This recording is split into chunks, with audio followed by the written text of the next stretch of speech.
Bună! Astăzi vă arăt cum să faceți stâmp pe mâini. Deci, în primul rând, trebuie să vă arăt cum arată un stâmp pe mâini corect. Așa arată. Fără să vă plimbați și niciodată să țineți mâinile așa. Pentru că așa nu puteți face niciun stâmp pe mâini. Mereu degetele cât mai respirate. Așa. Hop. Înțelegeți? Haideți să vă arăt pasul pe care trebuie să-l faceți ca să știți să faceți un stâmp pe mâini. Faceți așa. De 10 ori. 1, 2, 3, 4, 5, 6,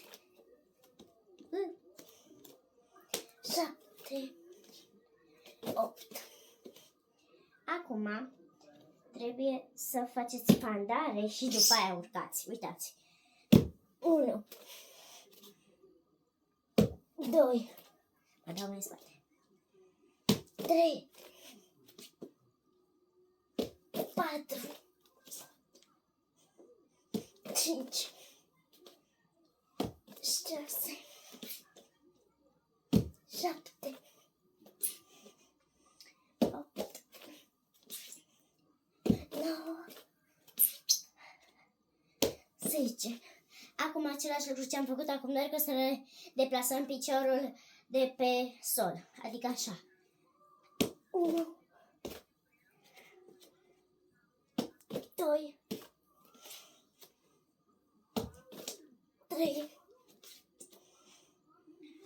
4, 5, 6, 7, 8,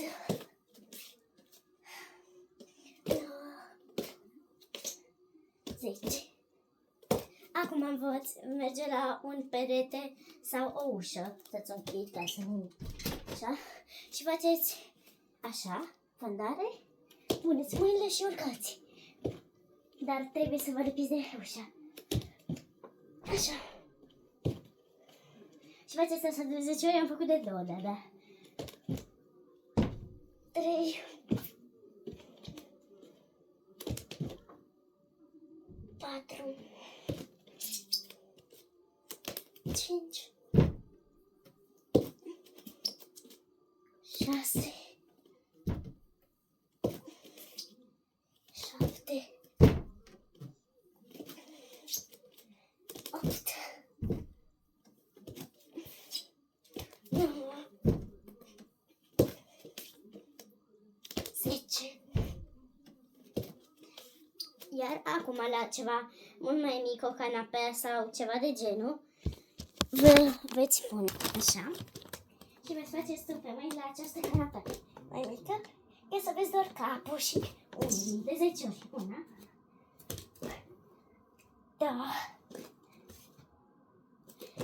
3, 4, 5,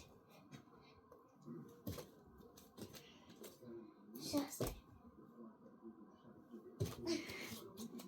7. Dar să fiți rotunjite, că altfel picați. 8, 9,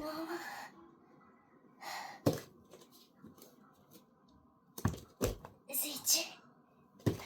Și acum trageți, nu știu, ceva, un covor, o saltea și încercați stâmp pe mâini. Da. Cam acesta este videoclipul. Sper că v-a plăcut. Sper că ați învățat stâmp pe mâini și sper că nu v-ați lovit. Pa, pa!